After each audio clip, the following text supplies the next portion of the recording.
Hello and hello. Welcome back to the Undisputed Champ.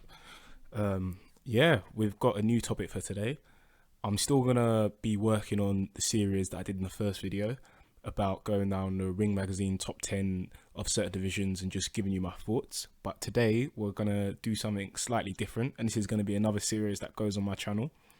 And basically, I'm gonna be talking about interesting fights. And to me, when I say interesting fights, they're basically fights that I've watched over the course of time, boxing fights I've watched over the course of time, and I found them captivating at the time. They've all got something slightly different about them, and some of them are a bit underrated as fights. You don't really hear people talking about some of them too much. Others, yeah, everybody knows about these fights, and yeah, I'll just give you sort of a background of the fight. As much as I can, I'll give you what was going on in the fight and just my general thoughts of the fights in general.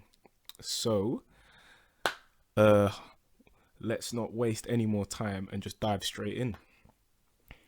My first fight on the list is Denis Lebedev versus Guillermo Jones.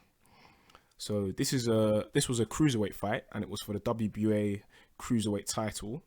It took place in 2013, and this fight, this fight probably gave me or exposed me to the most gruesome injury I've ever seen in boxing. Gruesome. Maybe an injury that I've seen that's maybe on par, probably the Badu Jack fight. I can't even remember the guy he fought. It was at light heavy, and he had his whole head split open, blood gushing out everywhere. How the ref let that fight carry on with a cut like that, I don't even know. And props to Badu Jack for finishing that fight on his feet. He is a warrior. But back to Denis Lebedev and Guillermo Jones. Just a little background of the fight. Guillermo Jones started as a welterweight. Everyone get that sink in. Guillermo Jones started his career as a welterweight. Here he is fighting at 200 pounds, and this wasn't the last fight of his career. He campaigned at I think he even campaigned at heavy. Just crazy. He looked pudgy, but he was taller than Denis Lebedev in this fight. I think Guillermo Jones was like 6 foot plus, so he would have been. I've never actually seen him at welterweight, but he would have been a huge welterweight. And Denis Lebedev, he started as a light heavy and then moved very early in his career as a light heavy and then moved up to cruiserweight. And I'd say he was just an established cruiserweight for most of his career. Pardon me. He's a baton-hardened guy, Denis Lebedev. Always comes in great shape to all of his fights, including this fight. But Guillermo Jones, on the other hand, he came in podgy, heavy, fat. If I'm gonna really be honest, he just came in fat. But he looked like the bigger guy in there, even though he started at welterweight. Insane, I know, insane. Guillermo Jones actually promoted by Don King, of all promoters. You'd think that fighters would stop using Don King, would just stay away from him after all they've heard. But if fighters keep signing up him, I know Trevor Bryant's promoted by Don King. Bermain Stavern's still promoted by Don King. So Don King's still active in this boxing thing, man. He still gets about. And to be fair to Don King, because of his great relationship with WBC and other sanctioned bodies, he still gets his fighters world title fights. I don't know how he does it. I don't know what strings he still has over these people in the sanctioned bodies, but he gets his fighters world title fights. He rips them off still. I'm nearly certain of that. Allegedly rips them off, but he gets them the title fights. So he's obviously got some sway somewhere. Moving on to the actual fight itself, it starts off pretty much as it's going to go on. And this is a theme with cards in Russia, actually. Russian boxing cards are 10 out of 10. They just provide entertainment. They provide value for money. There's a lot of knockouts. There's a lot of big punches being thrown. Yeah, if you see another big fight happening and it's based in Russia, try and watch the whole card, because there's some absolute barn burners on there. But on the fight itself, yeah, it starts off straight away. They're just getting into it, throwing heavy punches, just going for it, hell for leather. Denis Lebedev's landing bombs from round one, and Guillermo Jones is just taking them, and it just makes you think, what? Guillermo Jones' chin must just be made out of cast iron, because he was eating from round 1 to pretty much the end of the fight. He was eating huge punches by Denis Lebedev, and Denis Lebedev is not a light puncher. He packs a punch. Like, he's got heavy-ish hands. He can hurt you, and when he hurts you, he normally gets rid of you. So fair play to Guillermo Jones, man. The guy who started at welterweight, coming all the way up to cruiserweight, fighting for a title and being able to take the punches from a cruiser. Beast. Absolute beast. But yeah, man, they just start slugging it out. The rounds go by. Denis Lebedev started off stronger in the early half of the fight, but then as the fight progressed, Guillermo Jones, eye of the tiger. I saw a post-fight interview of Guillermo Jones talking about the fight, and he actually says he said he was playing with his prey. He was soaking up the damage he was taking from Denis Lebedev. So the words, I can't remember the words he exactly used, but he described it as he was like tenderizing his prey. So as he was getting hit, he was just throwing his jab out there, tenderizing the meat, tenderizing the meat, tenderizing the meat. And then as the fight got on, he said, yeah, it's time to eat. And that's pretty much what he did in the fight. Denis Lebedev started off the faster, but as the fight went on, Guillermo Jones started to land his shots, started to get his right hand off, started to hurt Denis Lebedev. And then the gruesome injury starts. I think it's from around about round 7. He lands a punch on Denis Lebedev's head, and then there might have even been a headbutt mixed up in there as well. Yeah, guys, please go back and watch this fight, and you will see the biggest hematoma, which is just a thing like where blood just swells up on your head and starts to stick out. It's like someone's put a small rectangular box into Denis Lebedev's head. That's what was sticking out of his head. And that just gets bigger and bigger and bigger as the rounds go on, post round 7 onwards, and it's gruesome. It's disgusting to look at. And Denis Lebedev just kept taking punches to that bit of his head. On top of that, Denis Lebedev already has a flat face from just boxing. His nose already flat, but Guillermo Jones had his face looking like a pancake with a rectangle stuck to the top of it. So gruesome. And Denis Lebedev just eating these punches, and Guillermo Jones just hanging in there, and started to get on top, and then started to proceed to just hurt this Denis Lebedev, just hurt him. Eventually, the fight gets stopped. I think it's round 11, and I'm just thinking when I'm watching the fight, thank God. I don't want to see anyone die in the boxing ring. It was great entertainment, but I was like, thank God the fight got stopped, because that thing on Denis Lebedev's head, it had him looking like an alien. And not only that, his eyes started to shut as well. So he basically had 2 slits for eyes. His face was as flat as a pancake, and he had a rectangle cube sticking out the top of his head. Crazy scenes. Another quite hilarious thing with that fight. So Povetkin had fought earlier on the same card. I think he won by stoppage. And then he came out to watch his friend Denis Lebedev. The fight was in Russia. So he's come out to watch Denis Lebedev fight. And he's there at the side cheering him on, like throwing his hands in the air, really getting into the fight, because Denis Lebedev looks like he's winning the fight early round. And then as Guillermo Jones starts to wake up, Povetkin's face just changes. They keep panning back to Povetkin, and it's just like a look of horror on his face. Like, what is happening to my friend in there? Oh my gosh.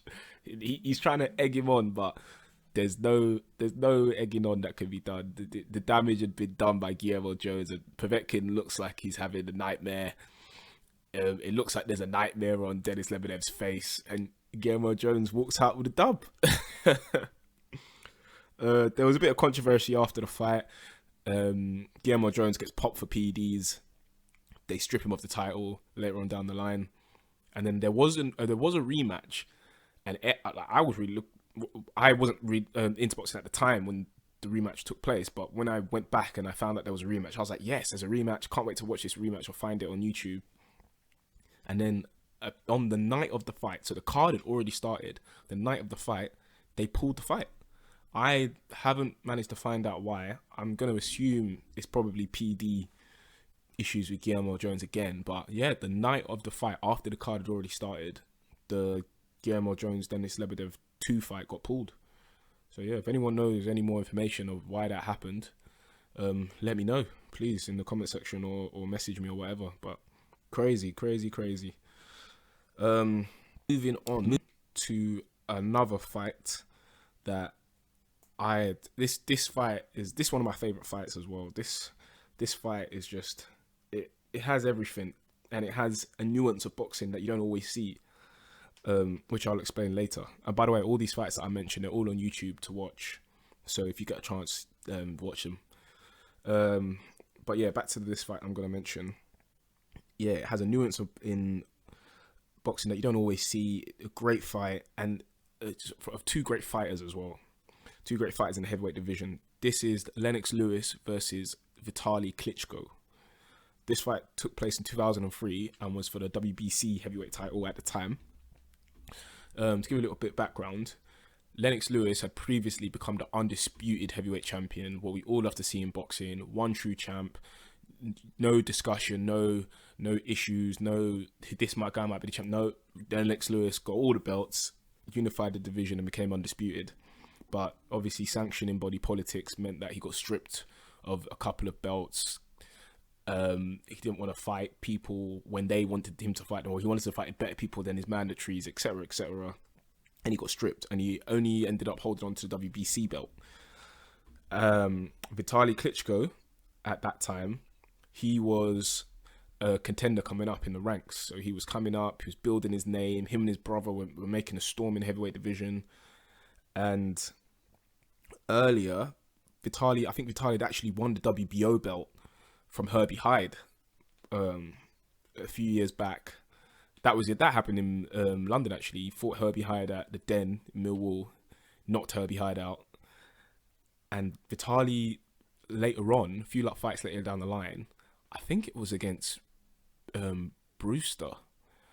I forgot Brewster's first name, but against Brewster, he was in a fight with Brewster, and he basically quit. He had a shoulder injury, and he quit in the fight. And the media, especially the US media, got onto him for having no heart. Got onto him saying he's a quitter, and that kind of got to Vitali. So coming into this fight, he was really focused on basically showing the world that he's not a quitter and that he is a top level contender. Back to the fight. Lennox Lewis wasn't actually supposed to fight Vitali on this day. He was supposed to fight somebody else, but that opponent pulled out maybe 10 days before the fight, and Vitali was fighting on the card against someone else. And so they drafted Vitali in as a late replacement for Lennox Lewis's original opponent. So Lennox Lewis didn't actually have a training camp for Vitali. And to be fair to Lennox, he didn't come in great shape. He looked a little bit podgy around the sides. Whereas Vitali, on the other hand, he came in excellent shape. He had an ironing board, washboard, stomach, abs everywhere, looking like Ivan Drago from Rocky. Just excellent shape Vitali came in. And Vitali had actually been studying Lennox Lewis because he was on the WBC path anyway. He was trying to build his way up WBC rankings, and he knew eventually if Lennox Lewis stayed champion, he was going to have to fight him. So he'd been studying Lennox like in the background, and it just happened that his chance came around quicker than he thought. Also, on top of Lennox Lewis not training to fight Vitali, he'd actually been filming. Oh no! Let's scrap that. I think the filming was for when Lennox actually fought. When Lennox actually fought somebody else. So yeah, scrap that bit of the video. So yeah, the fight itself. The fight started with Lennox trying to establish a jab, and Vitali just having none of that. Letting Lennox establish a jab, having none of that. He just said, no, we're fighting from the day dot, and he was sharper than Lennox. He looked like he had quicker feet than Lennox. Vitali always had a weird style where he kind of had his hands low, but up. So he didn't really have his hands covering his face. He had his hands out, but they were kind of held low.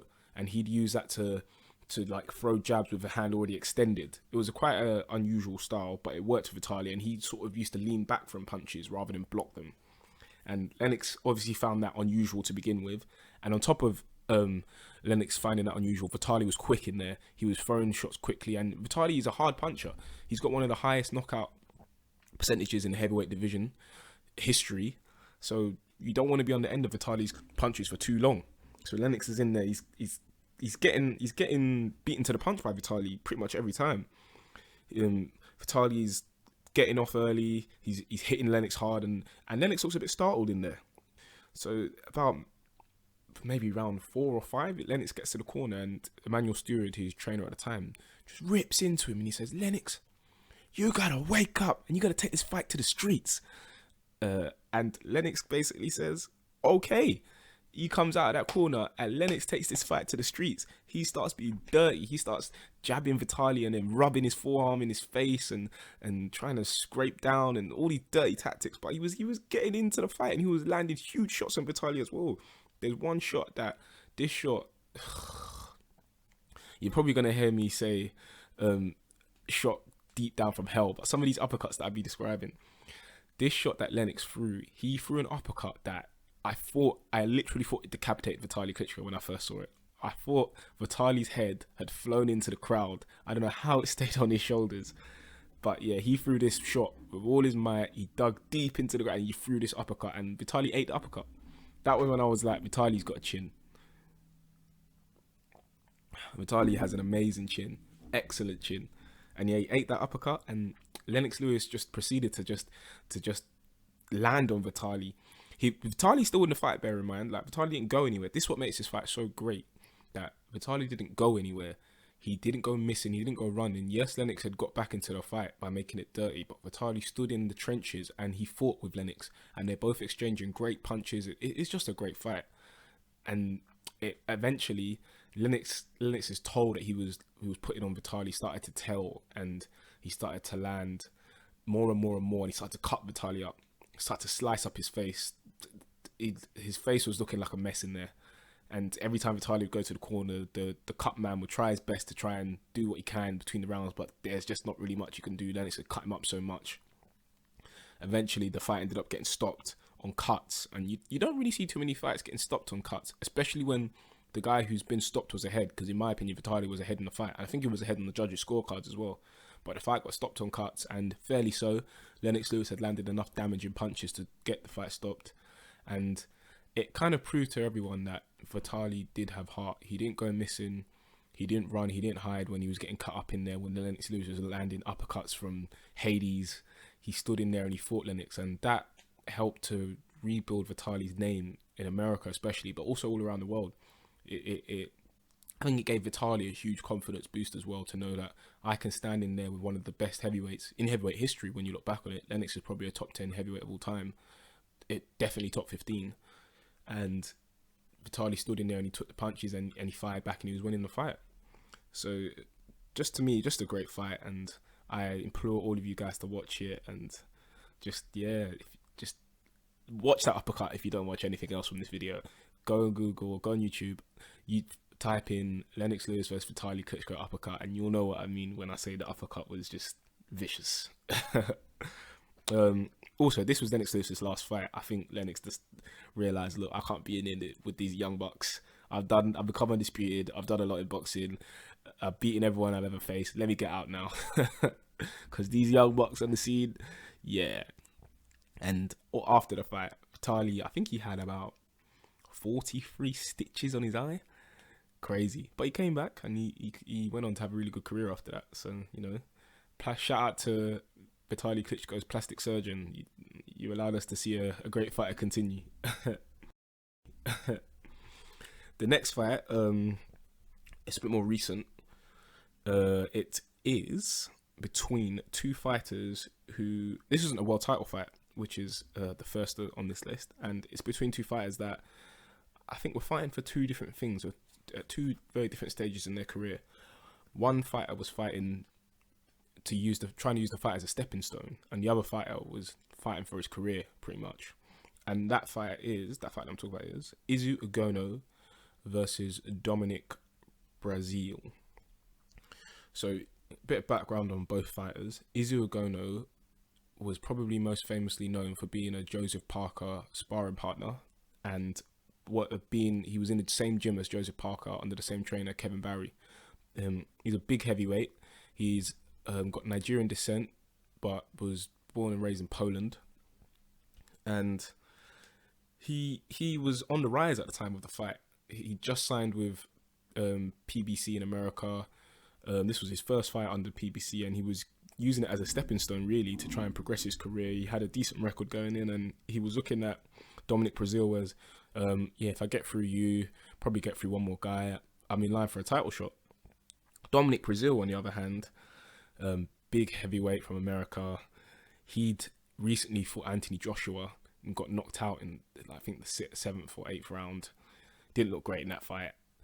And he was pretty much fighting for his career. If he didn't win that fight, he'd go right to the back of the pile, probably not really seeing much of Dominic Breazeale again, because it's hard to, once you get knocked to the back of the pile, now you've got to take fights against people you don't really want to take on a consistent basis to try and get back up. So that would have probably been the end of Dominic Breazeale. But he got in there and, you know, they had the fight. A bit more on Dominic Breazeale, actually. He was a former American football player. He was a quarterback, and he only got into boxing. There was a competition in America by a big businessman. He wanted to find the next American heavyweight. At the time, America didn't have many great heavyweights. As I said in our previous video, Tony Thompson was probably the biggest hope. And they were looking for someone. They wanted someone to become the heavyweight champion of America. They were looking for someone actively. So he came through that. I think Gerald Washington came through that same competition. And Dominic Breazeale ended up going to the Olympics.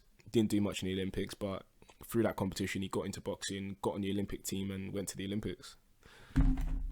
Ogono, on the other hand, there's a really interesting interview actually of him on Boxing Social talking about his life and how he was brought up, etc. And he just talks about how it was tough in Poland.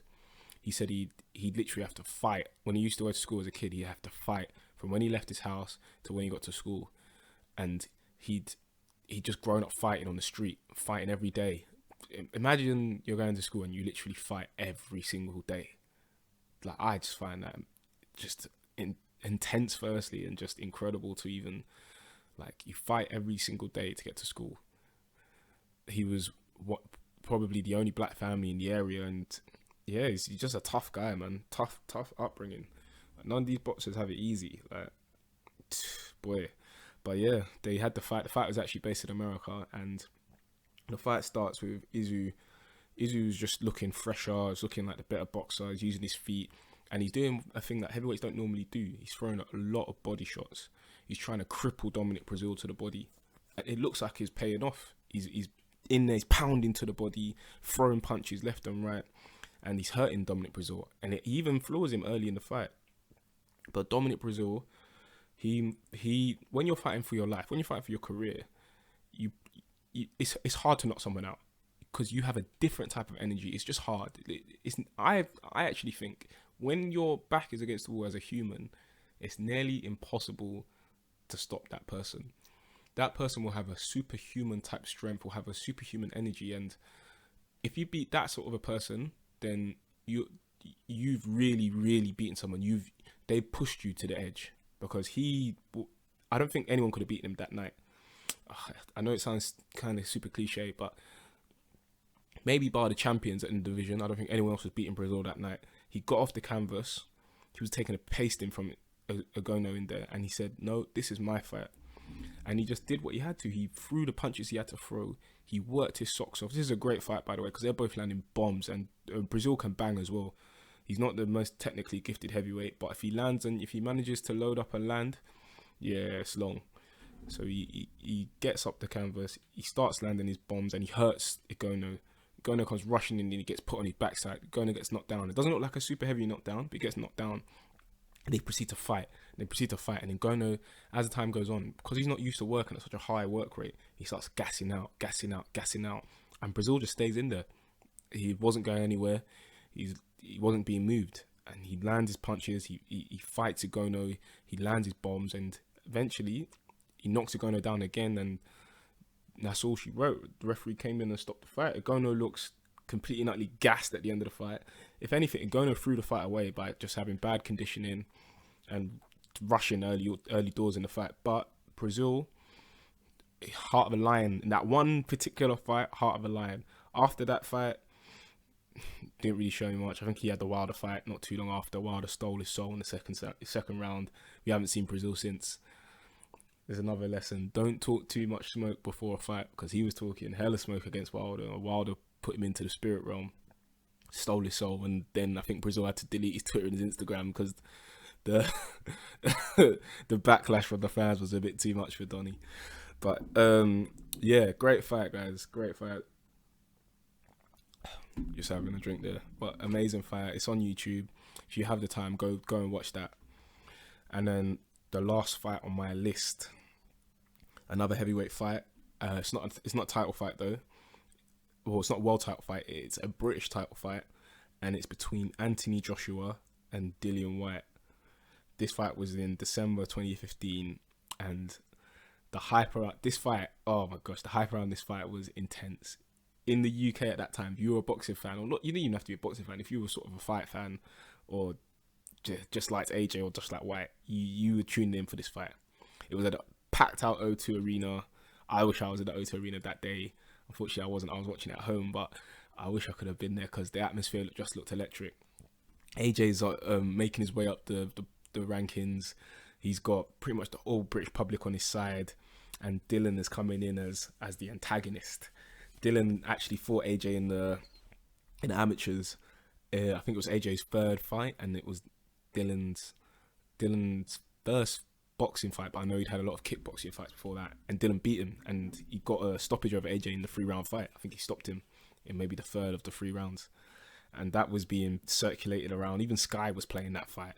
And then there was rumours about there being controversy in the Klitschko camp, that AJ and White had a falling out. I heard it was over some wearing a pair of jeans or something as silly as that. But yeah, they didn't like each other. There was a bit of bad blood.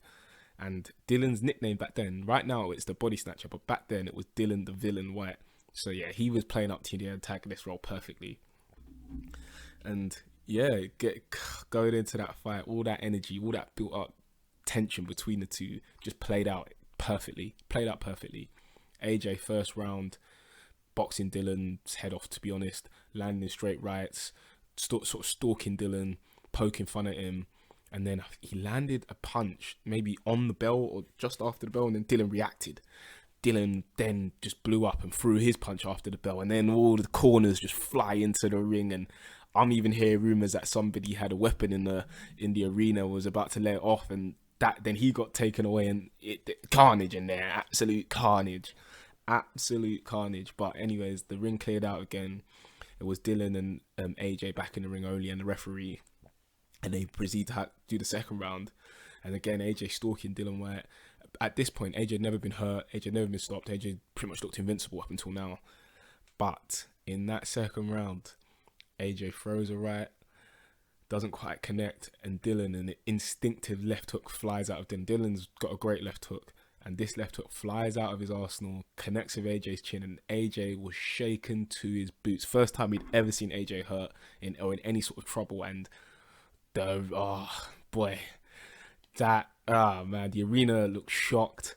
I was at home like shocked. Oh my gosh, AJ's been hurt. Dylan, I didn't even know Dylan had this in him. And Dylan, if he could have got his act together in that second round and had good condition, good cardio, was in better shape, he could have probably stopped AJ in that second round. But AJ survives the round. Third, fourth, fifth, AJ still looks shaky, and Dylan just can't seem to get his punches together. I don't know what was going on with Dylan, but he just couldn't seem to put it all together. But yeah, AJ looked shaky in there, stumbling around, sort of trying to get back to his boxing, trying to compose himself at the same time. But Dylan still on him, still putting the pressure on. And then AJ then finally found his feet back and was strong. And then AJ just proceeded to start unloading on Dylan. And so this was the first time Dylan had been stopped by an uppercut, because AJ fires an uppercut right onto Dylan's chin. He looked like he was exhausted at the time as well. And then Dylan just sags to the canvas and lays on the ropes. It was a brutal knockout. But then Dylan has now been caught by this uppercut by Povetkin. So it makes me think that Dylan is susceptible to uppercuts. His defense just doesn't. It can't seem to stop the uppercut. So we'll see how that plays out going forward. But he is susceptible to uppercuts now. Now that he's been knocked out by AJ by an uppercut, he's been knocked out by Povetkin by an uppercut. But yeah, back to this fight, the AJ White fight. AJ throws the uppercut, sinks Dylan to his knees, and the fight stopped. And rightly, it should have been. And yeah, that's all she wrote on that fight. They've both gone on to do different things. AJ's become a unified champ. Dylan went after that, put a really nice run together. So yeah, those are 4 fights that I just wanted to share with you guys and just give you my thoughts on the fights. Some of those fights, like the Lebedev Guillermo Jones fight, I don't think that gets enough credit for how great of a fight that is, and it probably has the worst looking injury you're ever going to see in boxing. So yeah, if you've got spare time, go and look up all these fights, and I hope you enjoyed the video. More to come from me. I've got a few more ideas. I'm definitely going to go back to the Ring Magazine rankings. I'm probably going to share with you some more fights that I really enjoy, and yeah, more to come.